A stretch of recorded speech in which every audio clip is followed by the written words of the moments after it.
美国国务卿布林肯周二开启欧洲之行，布林肯周二飞往柏林，接下来将前来巴黎和罗马。本周三到访德国的美国国务卿布林肯与德国联邦外长马斯举行会晤。据最新消息，美国国务卿布林肯同德国外长马斯共同出席一场新闻记者会。在谈到东突厥散维吾尔人人权遭到打压的问题时，布林肯呼吁我们所有人都应该尽我们的所能，确保可能的强迫劳动的产品不会进入我们的国家。德国大众汽车在乌鲁木齐设厂，没有考虑到强迫劳动问题，一直是世界各地维吾尔人抗议的对象。6月29日，布林肯欧洲行最后一站意大利南部城市马泰拉，将与包括中国外长王毅在内的20国集团外长会晤。布林肯是否与王毅面对面交谈，截至目前没有任何宣布。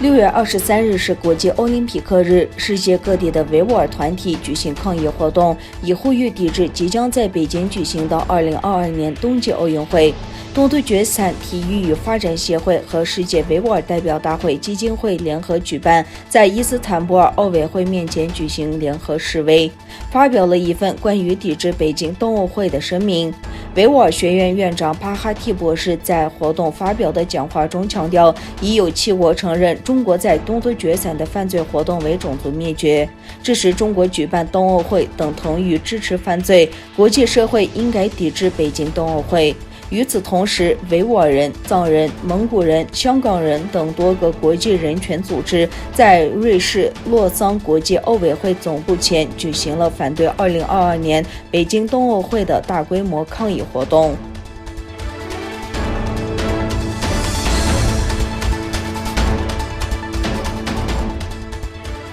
在2021世界难民日，维吾尔人权项目呼吁世界范围内为维吾尔人提供难民保护。在世界各国强调世界难民日之际，维吾尔人权项目再一次强调因中国政府暴行而不得不在海外申请避难维吾尔人的苦难。长期以来，维吾尔人权项目一直在警示世界各地维吾尔难民危险处境。维吾尔人权项目执行主任欧迈尔·卡纳特先生说，救助维吾尔难民是民主国家政府立即就能做到的帮助。为了保护面临无国际危机、处于危难中的海外维吾尔人，各国政府应该正视他们面临遣返的危险处境。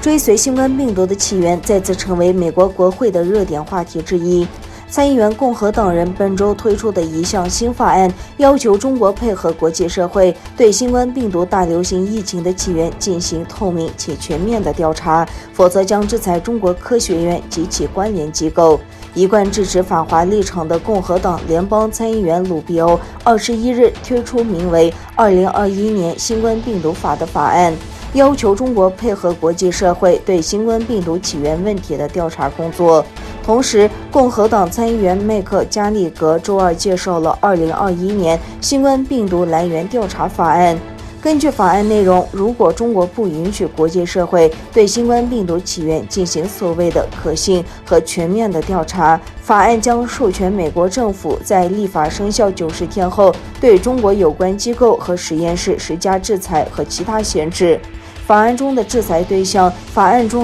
对象以中国科学院为主，包括与中科院有关的100多家科研院所和实验室、13个地方分院以及2所大学。